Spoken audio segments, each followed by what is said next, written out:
들으며 줄거리로 이해하는 7분 국어 산문 벼락치기. 이번 시간에는 김유정 작가의 단편소설 금 따는 콩밭을 살펴보겠습니다. 7분 국어 작품 이해하기. 금 따는 콩밭의 주제는 절망적 현실에서 허황된 꿈과 욕망을 추구하는 인간의 어리석음입니다. 해학적이며 풍자적이고 사실주의적인 소설입니다. 1930년대 강원도 어느 산골을 배경으로 헛된 욕망을 꿈꾸는 인물이 무너지는 모습을 역순행적 구성으로 보여줌으로써 당시 농촌의 황금 열풍을 비판합니다. 3인칭 관찰자 시점으로 인물들의 대화와 행동을 객관적으로 묘사하고 있으나 부분적으로는 전지적 작가 시점도 혼재되어 있습니다. 금 따는 콩밭은 1930년대 황금 열풍의 시대를 배경으로 삼고 있는 작품입니다. 성실했지만 무지하고 가난했던 농민인 영식이 수재의 꾀이므로 자신의 콩밭에서 금줄을 찾으려다가 한 해 농사를 망친다는 이야기로 거짓된 말만 믿고 자신의 밭을 다 뒤엎게 된 어리석은 상황을 끝까지 인식하지 못하는 영식과 영식의 처의 모습을 반어적이며 해학적으로 보여주고 있습니다. 하지만 이 둘의 희극적인 모습을 단순히 웃으면서 바라볼 수 없는 이유는 이 소설이 일제강점기의 수탈이 극심했던 시기를 배경으로 삼고 있기 때문입니다. 한편 성실한 삶을 살던 인물이 일확천금이라는 헛된 욕망 앞에서 무너지는 모습을 통해 그 당시 농촌 사회의 열악하고 궁핍한 현실을 사투리와 비속어를 사용하여 사실감 있고 현장감 넘치게 보여주고 있습니다. 이를 통하여 작가는 1930년대 농촌 사회가 가지고 있던 황금 열풍의 모순점을 우회적으로 비판하는 것입니다. 7분 국어 작품 줄거리.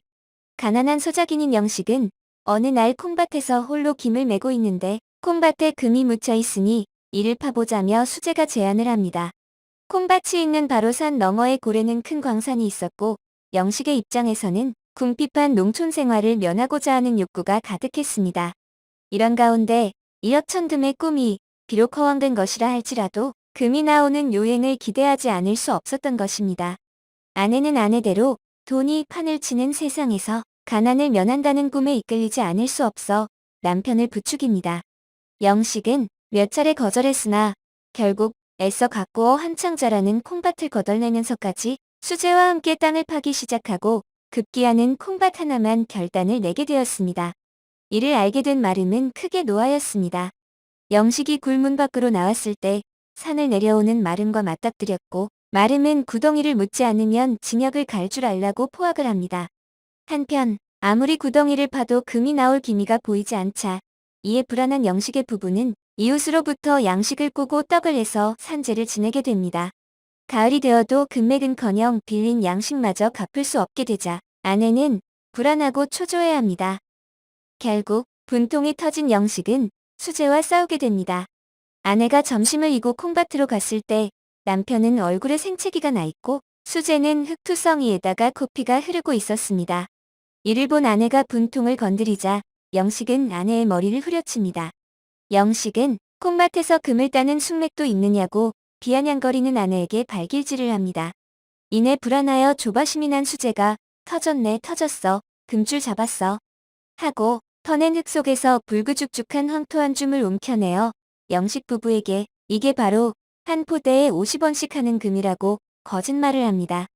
영식의 처가 너무 기뻐서 고래등 같은 집까지 연상할 때 수재는 오늘 밤으로 꼭 달아나리라고 결심을 합니다. 그러나 이 사실을 모르는 영식 내외는 금이 나왔다는 말에 마냥 기쁘기만 합니다. 7분 국어 심화학습. 등장인물의 성격입니다. 영식은 성실하고 우직한 농사꾼이었으나 수재의 꼬임에 빠져 일억천금에 대한 욕심에 눈이 멀어 금을 찾으려 하다 콩밭만 망치게 됩니다. 영식의 아내는 성실한 삶을 살았지만 마음속에는 일억천금에 대한 욕망을 가지고 있었던 이중적인 인물입니다. 물질적인 욕망 때문에 수재의 말을 듣고 남편을 부추겨 일을 저질러 놓고 남편을 원망합니다. 수재는 일억천금을 노려 금주를 찾아 헤매는 허황된 인물입니다. 한 곳에 정착하지 못하고 떠돌면서 미숙한 장깨로 욕심을 부리다가 영식에게 피해를 입힙니다. 남을 충동질하고 자신의 행동에는 책임지지 않는 무책임한 성격의 소유자입니다. 작품의 서술상 특징입니다. 김유정은 동백꽃과 봄봄에서 어수룩한 주인공인 나를 1인칭 서술자로 설정하여 해학적 분위기를 조성하면서도 날카롭게 현실을 비판합니다. 또한 만무방에서는 전지적 작가 시점을 통하여 성실한 농부가 자신의 논에 있는 벼를 훔친다는 반어적 상황을 설정하여 피폐한 농촌 사회 속에서 이를 견디며 살아가는 농민들의 삶을 연민 어린 눈으로 그려내고 있습니다. 그러나 금따는 콩밭에서는 3인칭 관찰자 시점을 사용하여 당시를 살아가는 농민들의 모습을 객관적으로 바라보려고 하였습니다. 이는 앞서 언급한 작품들과는 달리 허황된 욕망에 사로잡힌 영식의 모습을 제시하여 세태를 비판하려는 작가의 의도가 강하게 들어있는 것이라고 할 수 있습니다. 그러나 이러한 작가의 태도가 단지 주인공의 행위를 꾸짖는 데에서 그치는 것만이 아니라 작품의 말미를 해학적으로 설정하여 이를 바라보는 따스한 시선도 잃지 않고 있음을 보여주고 있습니다. 금 따는 콩밭의 상징성입니다. 콩은 주변에서 흔히 볼 수 있는 주요 농작물입니다. 그러나 금은 가난한 서민의 일상과 거리가 먼 귀금속으로 대개 물질적인 욕망을 의미합니다. 이러한 점에서 볼 때 주인공 영식이 콩밭에서 금을 캐는 행위는 가난한 현실을 벗어나고자 하는 욕구가 드러나는 것이라고 할 수 있습니다. 금은 물질적 풍요로움이라는 가치를 지니면서도 농부로서 성실한 노동의 대가를 포기한 채 서로 맞바꾸려는 대상입니다. 이로써 영식 부부에게 있어서 금이란 팍팍하긴 했지만 평범했던 삶을 파멸로 향하게 하는 매개체가 되는 것입니다. 또한 시대적인 측면을 고려할 때 콩은 조선의 전통산업인 농업을 상징합니다. 그러나 금은 일제의 전략산업인 광업을 대표하는 것입니다. 따라서 금을 캐기 위해 콩밭을 갈아엎게 되는 장면은 일제에 의해 파괴되는 조선의 농촌의 모습을 보여주는 것이라고 해석할 수 있습니다. 금 따는 콩밭의 시공간적 이동과 사건 전개입니다. 금 따는 콩밭은 현재에서 과거로 그리고 다시 현재의 시간 순서로 서술됩니다. 공간은 콩밭과 영식의 집을 번갈아 가며 이동합니다.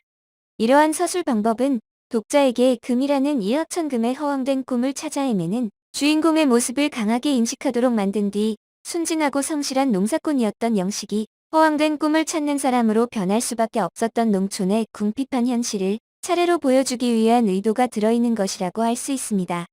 처음 부분은 영식과 수재가 갈등하는 현재의 시공간에서 출발하지만 이후 과거로 돌아가서 영식이 자신의 집에서 수재의 꼬임에 빠지는 장면으로 이동합니다.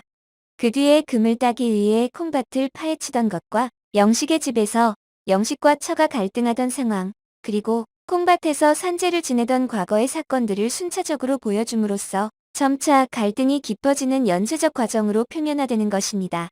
이후 현재로 돌아와 콩밭에서 수재와 싸우는 부분은 갈등이 최고조에 이르는 곳입니다. 곧이어 콩밭에서 수재가 거짓말을 하고 이에 영식 부부가 기뻐하는 와중에 수재가 도망가려는 부분에서는 갈등이 해소되지는 않은 채 갈등의 수위만 낮아지면서 결말을 이루게 됩니다. 금 따는 콩밭의 반어와 해악입니다. 금 따는 콩밭의 결말 부분에서 난감한 상황에 빠지게 된 수재는 이를 벗어나기 위해 짐짓 거짓말로 금이 나왔다고 소리치고 그러한 거짓말의 영식 부부는 감격하며 기뻐합니다. 그러나 영식 부부가 행복해할 때 문제를 일으킨 장본인인 수재는 오히려 달아날 궁리를 하고 있습니다. 이러한 설정이 상황의 아이러니를 만들어냄으로써 영악한 수재와 영식의 어리석음과 대비되며 연민과 동정, 그리고 비에 섞인 웃음을 유발함으로써 해악성을 부여하는 것입니다. 따라서 비극적 결말의 반어적 표현으로서 표면화되는 아이러니는 주제를 심화하는 기능과 함께 반전을 통하여 작품의 재미를 부여하는 기능을 담당한다고 할 수 있습니다. 배경의 상징적 의미입니다. 서술자는 작품의 첫머리에서 콩밭에 대하여 땅속 저 밑은 늘 음침하다 라고 서술하였습니다. 또한 거친 황토장벽으로 앞뒤 좌우가 콕 막힌 좁직한 구덩이, 늪사이 무덤속같이 귀중중하다. 싸늘한 침묵, 쿠더부레한 흙내와 징그러운 냉기만이 그 속에 자욱하다 라고 말합니다. 이러한 음침한 배경 묘사는 두 가지 의미를 지닙니다.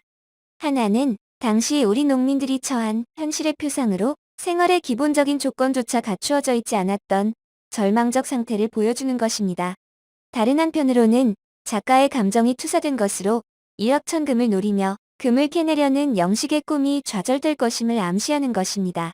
이는 자연의 사실적인 묘사에 그치지 않고 등장인물의 정신적, 감정적 상태를 상상하며 작품의 결말을 이끄는 구실을 하는 것이라고 할 수 있습니다. 또한 계절적 배경인 가을은 요행을 바라지 않고 성실하게 농사를 지은 사람에게는 다양한 결실로 축복을 주는 계절입니다. 그러나 영식은 금을 따기 위해 콩밭을 파헤침으로써 근실한 농부가 땀 흘려서 노동을 한 대가를 얻지 못하는 상황에 처해 있는 것입니다. 따라서 가을은 영식이 처한 절망적인 상황과 그 심리를 부각시키는 기능을 담당하는 것입니다. 금의 양면성입니다. 영식이 농사를 포기하고 콩밭에서 찾고자 하는 금은 자신의 현실을 타개하고자 하는 매개체로서 돈을 의미합니다. 그런데 이러한 금은 부의 표상인 동시에 자칫 파멸에 이르게 할 수 있는 양면성을 지니고 있습니다. 멀쩡하게 농사를 짓고 있던 콩밭을 파헤쳐서라도 금을 얻게 되면 당장 영식이 겪는 삶의 고난을 타개하는 수단이 될 수는 있지만 유일한 생계 수단인 콩밭을 파헤쳤을 때 만약 금이 나오지 않는다면 바로 그러한 생계의 수단마저 없어져 버리기 때문입니다. 금이 나올 수 있다는 과학적 근거도 없이 파헤쳐버린 콩밭에서 금을 캘 가능성은 거의 없습니다. 불행하게도 주인공 영식은 금을 줬다가 콩밭만 망쳐버리는 상황에 빠지게 됩니다. 그러나 더욱 불행한 것은 자신의 욕망이 헛된 것이었음을 알지 못한다는 것입니다. 금 따는 콩밭에 반영된 현실입니다. 금 따는 콩밭은 우리 민중에 대한 일제의 폭압과 수탈이 날로 심해지던 1935년에 발표되었습니다. 당시 우리 민중의 대다수는 농민이었고 그 가운데서도 소작농이 절반 이상이었던 까닭에 그들이 일제의 주요한 수탈의 대상이 될 수밖에 없었습니다. 그런 의미에서 금 따는 콩밭의 주인공 영식은 우리 민중이 겪고 있었던 당시의 고통과 질곡을 잘 보여주고 있는 것입니다. 비록 가난에 찌들었지만 건실한 농사꾼인 영식이 일확천금의 유혹에 넘어갈 수밖에 없었다는 것은 당시 우리 농민이 처한 상황이 얼마나 절망적이었던가를 말해주는 것입니다. 또한 도탄에 빠진 민중들이 무작정 금을 찾아 나선다는 식의 허망한 꿈을 형상화한 것은 절망적 상황 속에서 일확천금으로 물질적 부를 누리는 사람들을 바라보며 느끼게 된 상대적 박탈감의 표현이라고 할 수 있습니다. 특히 허황된 꿈이 깨진 후 닥쳐올 결과는 그러한 사회적 모순이 민중들에게 얼마나 가혹한 것인지를 더욱더 절실히 느끼게 해주는 것입니다. 이처럼 금 따는 콩밭은 당시 우리 민중이 일상에서 겪고 있던 고통과 삶의 질곡을 여실히 보여주면서 암암리의 그러한 사회적 현실을 비판적인 안목으로 바라보는 것이라고 할 수 있습니다. 황금광 시대라는 조선 말기의 시대적 배경입니다. 금 따는 콩밭의 배경이 되는 1930년대는 일제의 식민지 침탈이 더욱 가중되던 때였습니다. 특히 일제 침략 전쟁의 뒷바라지와 식량 공급의 강요로 소작농들의 삶은 참담한 수준이었습니다. 그러한 상황 속에서 일본의 대륙 침략에 필요한 자금 조달 수단이었던 금광채굴은 일제가 이를 장려하는 가운데 급격히 성행하게 됩니다. 농사를 천직으로 알던 농민들마저도 농사만 짓다가는 가난을 벗어날 길이 없다는 인식을 하게 되며 금채굴에 휩쓸리게 되었습니다.